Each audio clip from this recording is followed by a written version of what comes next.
खेलों के द्वारा सामाजिकता विकसित होती है क्योंकि किसके कारण होती है? खेलों के द्वारा सामाजिकता विकसित होती है क्योंकि बालक, पहला ऑप्शन देखते हैं, बालक कल्पना करके खेलता है, या फिर बालक अपनी बौद्धिक शक्ति का प्रयोग करता है, या फिर बालक समूह में खेलता है जिससे सामाजिकता का विकास होता है, या फिर बालक स्वतंत्र होकर खेलता है। इस प्रकार के 4 ऑप्शंस आपके सामने, बड़ी सटीकता बारीकियों का ध्यान रखते हुए आपको आंसर इनपुट करना है। पहला आंसर है, इसका आंसर हो जाएगा सी वाला। कौन सा? बालक समूह में खेलता है इसलिए सामाजिकता का विकास होता है। सी वाला ऑप्शन इसका बिल्कुल सही है कि खेलों के द्वारा सामाजिकता का विकास होता है क्योंकि बालक समूह में खेलता है।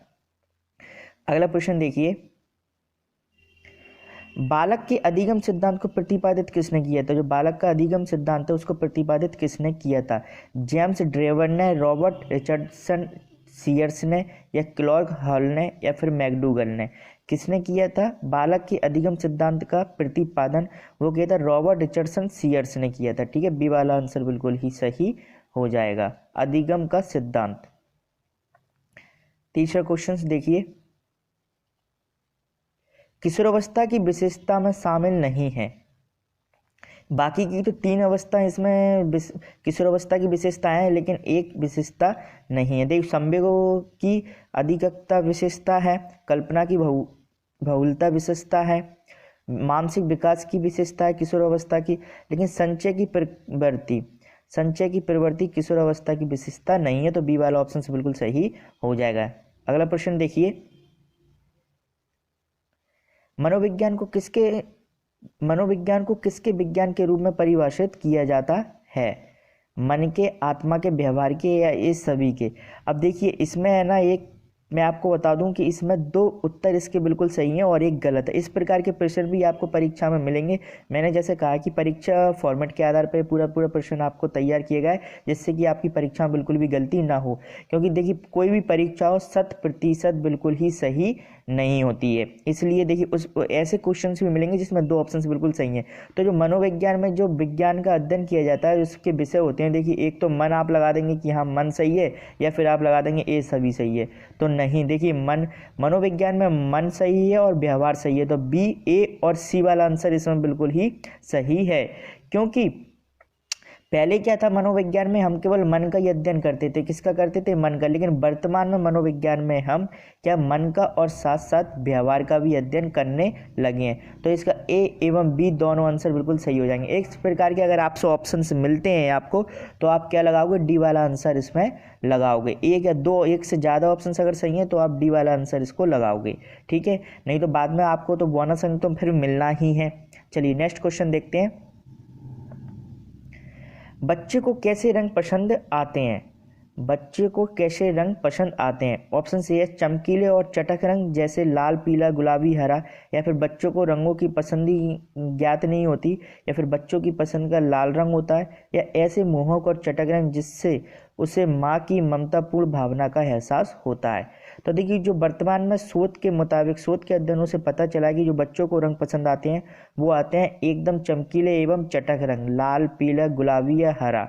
तो ए वाला ऑप्शन हमारा बिल्कुल इससे सही हो जाएगा।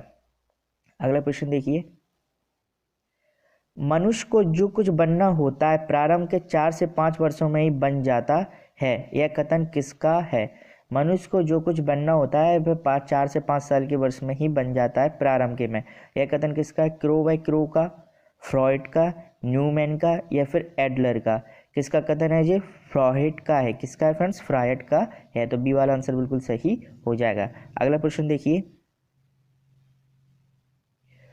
छोटे बच्चे को अभिभावक स्कूल क्यों भेजते हैं? जो छोटे बच्चे होते हैं उसको अभिभावक स्कूल क्यों भेजते हैं? नंबर 1, पढ़ाई के लिए भेजते हैं, या बच्चों की शैतानियों से छुटकारा पाकर आराम हेतु भेजते हैं, बच्चे को सामुदायिक रूप में नए अनुभव सीखने के लिए भेजते हैं, फिर ड्राइंग पेंटिंग करने के लिए भेजते हैं?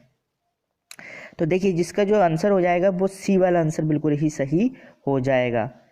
बच्चों को सामुदायिक रूप में नए अनुभव सीखने के लिए जो छोटे बच्चों को स्कूल भेजा जाता है, अभिभावक भेजते हैं। समुदाय से तात्पर्य यहाँ पे क्या होता है कि बच्चे जब स्कूल में, जो छोटे बच्चे होते हैं स्कूल में जब प्रवेश करता है तो बच्चा क्या क्या सीखता है? कुछ ना कुछ सीखता है, जैसे गीत हुए या राइम गाना होता है।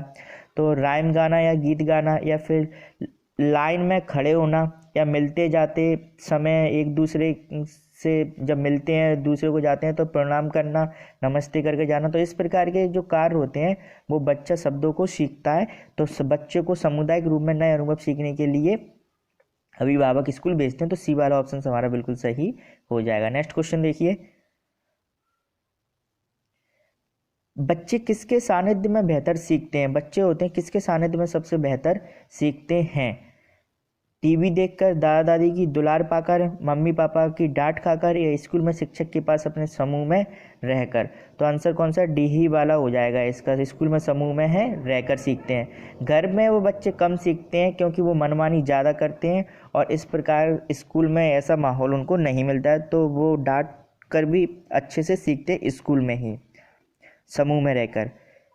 हमारा उद्देश्य सिर्फ आपको फ्रेंड्स कम समय में अधिक से अधिक क्वेश्चंस का कॉन्सेप्ट तैयार करना और अच्छे से परीक्षा उपयोगी प्रश्नों को आपके पास तक पहुंचाने का उद्देश्य रहता है। तो आप वीडियो को लाइक करें अगर पसंद आए तो, और ना आए तो ना करें। चलिए अगला क्वेश्चन देखिए, शिक्षा मनोविज्ञान का अध्ययन अध्यापक हेतु इसलिए आवश्यक है क्योंकि इससे शिक्षक को आत्मसंतुष्टि मिल सके, इससे वह दूसरे को प्रभावित कर सके, इससे वह अपनी परीक्षा में प्रथम आ सके, या फिर इसकी सहायता से अपने शिक्षण को अधिक प्रभावशाली बना सके। तो क्या होता है? शिक्षा मनोविज्ञान का अध्ययन अध्यापन हेतु इसलिए किया जाता है जिससे वह इसकी सहायता से अपने शिक्षण को अधिक से अधिक प्रभावशाली बना सके। तो डी वाला आंसर ही बिल्कुल सही हो जाएगा। अगला प्रश्न देखिए, बच्चे कैसे टीचर पसंद करते हैं? जो बच्चे होते हैं कैसे टीचर पसंद करते हैं? खूब खेल खिलाने सिखाने वाले टीचर, या फिर खेल सिखाने वाले एवं प्यार करने वाले टीचर, या सुंदर अच्छे कपड़े पहने या प्यारी प्यारी बातें बोलने वाले टीचर, या फिर उपयुक्त सभी की सभी।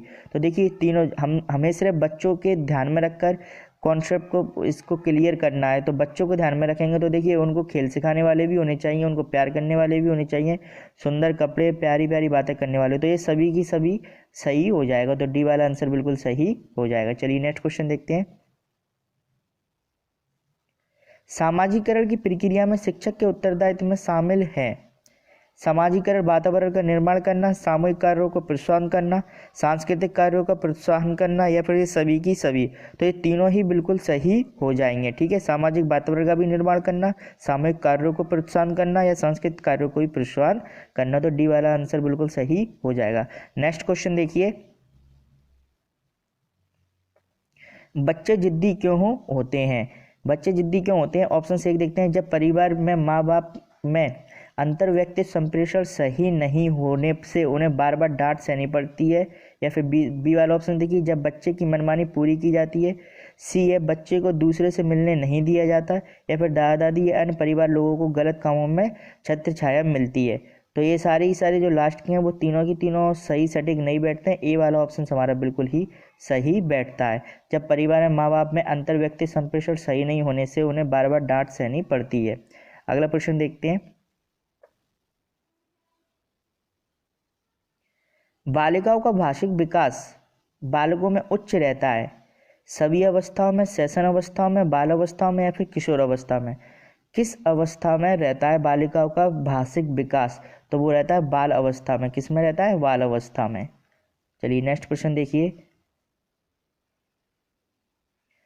बच्चे के बौद्धिक विकास में सबसे महत्वपूर्ण कारक क्या है?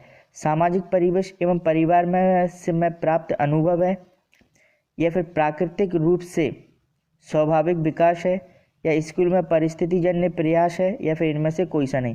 ए वाला ही ऑप्शन से बिल्कुल सही हो जाएगा, सामाजिक परिवेश एवं परिवार में प्राप्त अनुभव। अगला प्रश्न देखिए, मौखिक प्रतिवेदन तैयार किया जाता है, जो मौखिक प्रतिवेदन होता है तैयार किया जाता है थॉर्नडाइक के द्वारा, वाटसन के द्वारा, पावलोव के द्वारा, या फिर इन सभी के द्वारा। तो मौखिक प्रतिवेदन किसके द्वारा तैयार किया गया था? वाटसन के द्वारा किया गया था। किसके द्वारा? वाटसन के द्वारा तैयार किया गया था। चलिए अगला प्रश्न देखिए, यदि आपकी कक्षा में शर्मीला बच्चा आ जाए तो आप उसको सीखने को आप कैसे संबंधित करेंगे?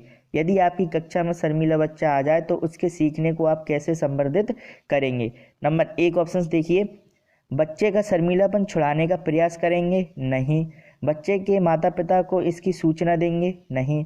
बच्चे में आत्मविश्वास बढ़ाने के लिए उसे सभी बच्चों के साथ मिलने जुलने, अपना लंच शेयर करने, उसके साथ साथ गाने और खेलने को प्रोत्साहित करेंगे। सी वाला ये ऑप्शन आपका बिल्कुल ही सही होगा। नेक्स्ट क्वेश्चन देखिए, सीखने की प्रक्रिया में बच्चे को शैक्षिक कार्य कराने के लिए सबसे बड़ी कठिनाई किस बात की होती है? अक्षरों को पहचानने की, अक्षरों को उच्चारण करने की, अक्षरों को पढ़ने की, या अक्षरों को पहचान कर लिखने की? कौन सा आंसर सही हो जाएगा? अक्षरों को पहचान कर लिखने की। डी वाला आंसर बिल्कुल ही सही हो जाएगा, जिसमें सबसे ज़्यादा कठिनाई होती है। अगला प्रश्न है, मनोविज्ञान प्रवृत्ति की विशेषता में सम्मिलित है। बाल मनोविज्ञान पर बल, बालक के व्यक्तित्व का आधार, व्यक्तिगत विभिन्नता के सिद्धांत पर बल, या फिर उपरोक्त सभी की सभी? आंसर कौन सा हो जाएगा? जो सारे की सारे सही हो जाएंगे, तो डी वाला आंसर हमारा बिल्कुल सही हो जाएगा। मनोविज्ञान प्रकृति की विशेषता में सभी की सभी सम्मिलित हैं। नेक्स्ट क्वेश्चन देखिए, बालावस्था की मुख्य विशेषताओं में शामिल है अधिगम की तीव्रता, अपेक्षाकृत स्थिर विकास प्रक्रिया, या यथार्थवादी दृष्टिकोण का प्रादुर्भाव, या फिर उपरोक्त सभी की सभी? जिस बालावस्था की मुख्य विशेषताओं में जो सारे की सारे शामिल हैं, तो डी वाला आंसर इसका भी सही हो जाएगा। जैसे प्रश्न परीक्षा में आते हैं, ठीक उसी प्रकार के प्रश्न आपके लिए लेकर आए, और आगे की सीरीज भी आने वाली है, तो चैनल को सब्सक्राइब जरूर कर लेना फ्रेंड्स। ठीक है, चलिए नेक्स्ट क्वेश्चन देखते हैं। मनोविश्लेषणात्मक साइको एनालिसिस उपागमन का प्रतिपादन किसने किया था? स्किनर, गॉल्टन, फ्राइड, या फिर एडलर ने? किसने किया था मनोविश्लेषणात्मक या फिर साइको एनालिसिस उपागमन का प्रतिपादन? तो किसने किया था? फ्राइड ने किया था। सी वाला आंसर बिल्कुल ही सही हो जाएगा। उम्मीद करता हूँ कि आज की वीडियो पसंद आई है फ्रेंड्स। पसंद आई है तो वीडियो को लाइक करना और चैनल को सब्सक्राइब जरूर कर लेना। खुश रहिए, पेपर को अच्छे से दिए और दूसरों की मदद भी करते रहिए। जब तक के लिए बाय, मुलाकात होगी अगले टॉपिक में।